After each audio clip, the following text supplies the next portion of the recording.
Good afternoon everyone, welcome to Aditi's world. কেমন আছেন সবাই?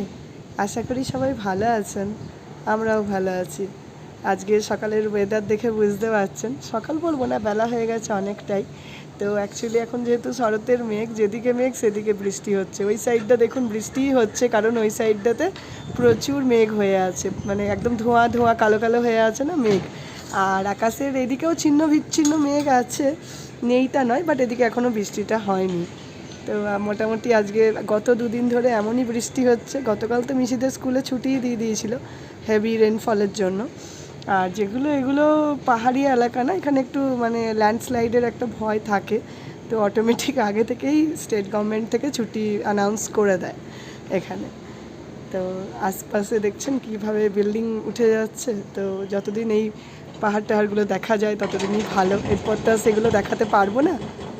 তো চলুন, দেখতে দেখতে দুপুর গড়িয়ে গেছে, এবার দুপুরের আস্তে আস্তে রান্নাটা চাপাবো। তো চলে এসেছি কিচেনে।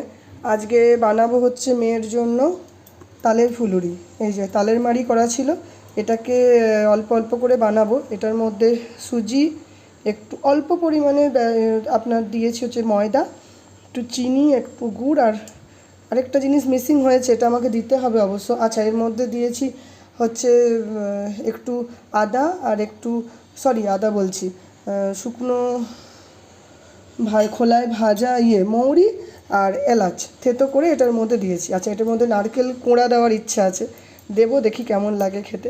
এখানে তেল গরম করতে দিয়ে দিয়েছি আর এক এক করে ভাজতে দেবো। তো এখানে এই যে বানিয়ে নিয়েছি বড়া, এটা হচ্ছে তালের বড়া। আর রান্না চাপিয়ে দিয়েছিলাম, তাড়াতাড়ি করার সময় পাইনি। এখানে এই যে কাঁচকলা, আলু, পেঁপে আর ডিম দিয়ে একটা ঝোল বানাচ্ছি, আজকে এটাতেই বসিয়েছি।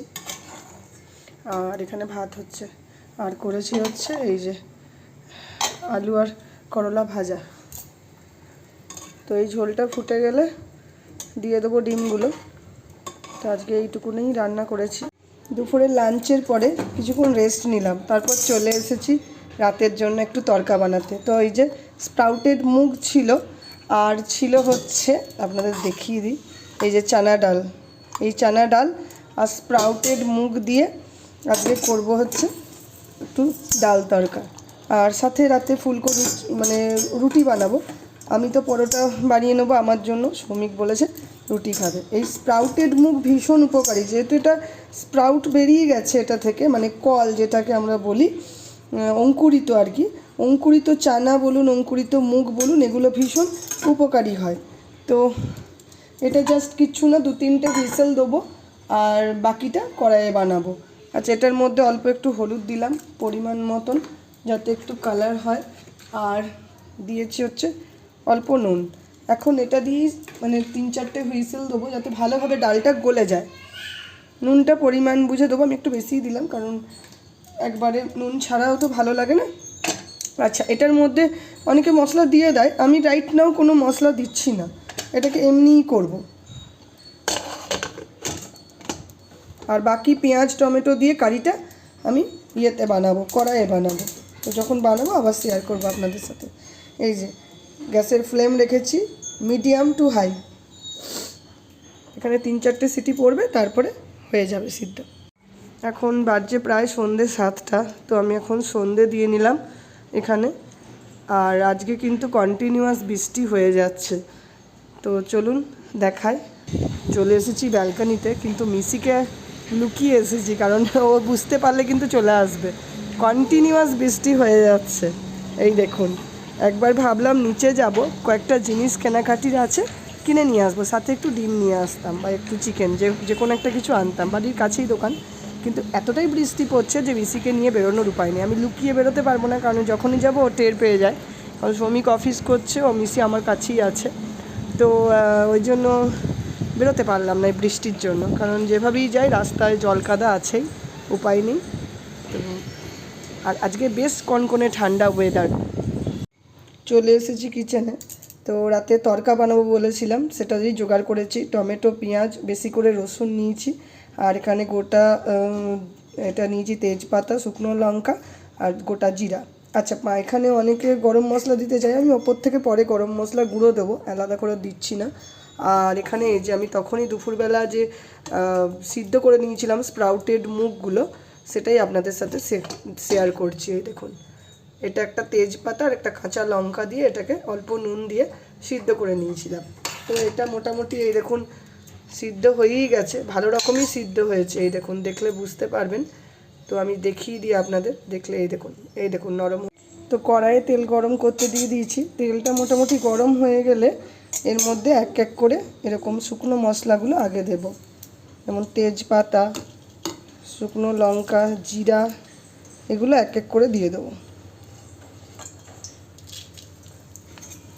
জিরাটা ভালোভাবে ভেজে নিলে তারপরে এক এক করে রসুন, পেঁয়াজ এগুলো দিতে হবে। রসুন আর পেঁয়াজ কিন্তু একসঙ্গে দেবো না, রসুনটা আগে দিয়ে হালকা গোল্ডেন ব্রাউন হবে, তারপরে দেবো পেঁয়াজ। পেঁয়াজটাও গোল্ডেন ব্রাউন হবে, তারপর এক এক করে ভাজা মশলা যা যা দেবো আমি এখানে এই দেখুন দেখিয়ে দিই। মশলা বেটে রেখেছি, আদা রসুনের পেস্ট, এটাও একটু দেবো। আচ্ছা, আমার কাছে যেহেতু ছিল না তড়কা মশলা, তো আমি এখানে ছোলে মশলা দেবো। এটা দিলেও তড়কার মতনই টেস্ট হয়। লাস্টে হয়ে যাওয়ার পর একটু ধনেপাতা বা কাসুরি মেথি যেটা হোক দিয়ে দেবেন, খেতে সত্যিই ভালো লাগে। আর অ্যাট লাস্ট যদি ওপর থেকে গরম গরম যখন ধোঁয়া উঠবে, তখন যখন সার্ভ করার আগে যদি একটু বাটার দিয়ে দেওয়া হয় তাহলে আরও সুন্দর লাগে। চলুন, এটা মোটামুটি ভাজা ভাজা হলো। এখানে লঙ্কাটাও এই যে ভাজা হয়ে গেছে। এবার এক এক করে দিয়ে দেবো রসুন। একটু বেশি করেই রসুন দেবো, কারণ তরকাতে না রসুনটা ভালো লাগে। আমি আগে ডিম তরকাও বানাতাম, এখন খুব একটা বানাই না। এখন মনে হয় নিরামিষ তরকা বানাই, সেটা দুদিন রেখে খাওয়া যায়, অসুবিধা হয় না। ডিম তরকা পরের দিন একটা অদ্ভুত টেস্ট লাগে, ভালো লাগে না। আচ্ছা, এটা গোল্ডেন ব্রাউন অবধি এটাকে ভাজতে হবে। একটু বেশি করেই রসুন দিয়েছি, দেখতে পাচ্ছেন। আপনারা এইভাবে করে খাবেন, আশা করি খুব ভালো লাগবে। এই দেখুন, রসুনটা মোটামুটি গোল্ডেন ব্রাউন হয়ে গেছে। এবার আমি অল্প অল্প করে পেঁয়াজটা দেবো। পেঁয়াজটাও কিন্তু গোল্ডেন ব্রাউন হওয়া অবধি মোটামুটি ভাজতে হবে, ভালোভাবেই ভাজতে হবে। পেঁয়াজ রসুন সমস্ত ভালোভাবে ভাজা হলে, আর টমেটোটা একটু পরে দিতে হয়, টমেটো আগে দিতে নেই, কারণ জল কেটে যাবে তাহলে, কারণ মশলাটা দিয়ে তো কষাতে হবে। আমি তো এইভাবেই করি, যেমন করে ঘুগনি বানানো হয় ওই স্টাইলেই করি, একটু অন্যরকম খেতে লাগে। এই যে রসুনটা দিয়েছি, এর জন্যই একটা সুন্দর ফ্লেভার আসে। অনেকে না টমেটো পেস্ট করে টমেটো পিউরিও দেয় একদম, মানে মশলা কষানোর পরে, সেটাও ভালো লাগে। সবসময় কষানোর সময়ই টমেটো দিতে হবে তা নয়। আর তরকার তো ম্যাক্সিমামটা বানানোই হয়ে যায় এখানে, এই যে সিদ্ধ হয়েই থাকে, তো তাতে কোনো অসুবিধা হয় না। আর এই যে স্প্রাউটেড মুগে বানাচ্ছি, এটা যে এত উপকারী, এত শরীরের জন্য মানে হেলদি বলতে পারি, মানে বাচ্চা থেকে বড় প্রত্যেকের জন্য উপকারী। যত আমরা সকালবেলা নর্মাল স্প্রাউটস স্যালাড বানিয়ে যে খাই, সেটাও উপকারী হয়। মাঝে মাঝে এই যে রাতের রুটির তরকারি, তাতেও হয়ে যায়। বিভিন্ন উপায়ে স্প্রাউটেড মুগ খাওয়া যায়। এই যে মশলাটা মোটামুটি কষানো হয়ে গেছে, আমি এই পর্যায়ে এসে এই যে ডালটাকে ঢেলে দেবো। তো রেডি আছে, পুরো ডালটাই দিয়ে দিলাম, অসুবিধা নেই।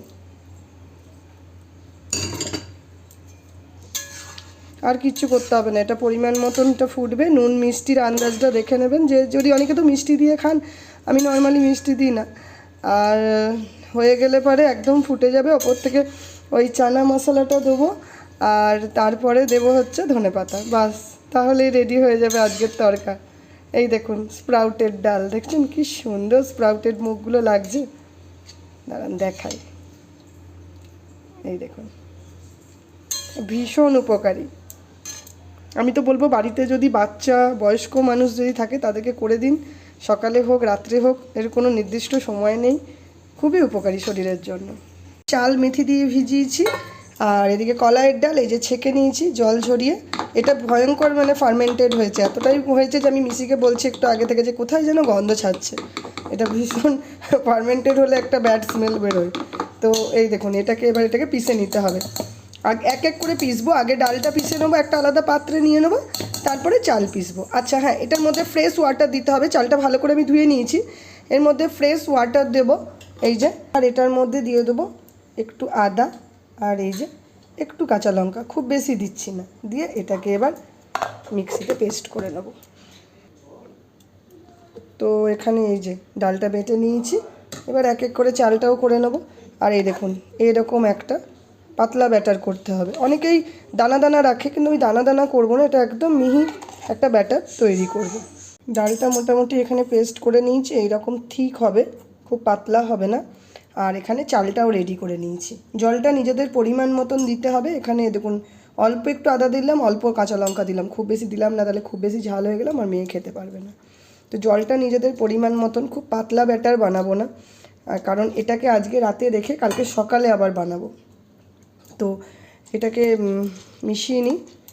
ওই একই পাত্রে করলেই হবে, চালের পরিমাণটা বুঝে করবেন। যদি খুব বেশি চাল হয় তাহলে দুবারে পিসবেন, এটা আমি একবারেই পিসবো, হয়ে যাবে। আমি খুব বেশি মানে ওই ছোটো কাপের 2 কাপ মতন চাল ছিল, আমার চাল বেশি ছিল না, তাই এটাতে হয়ে যাবে।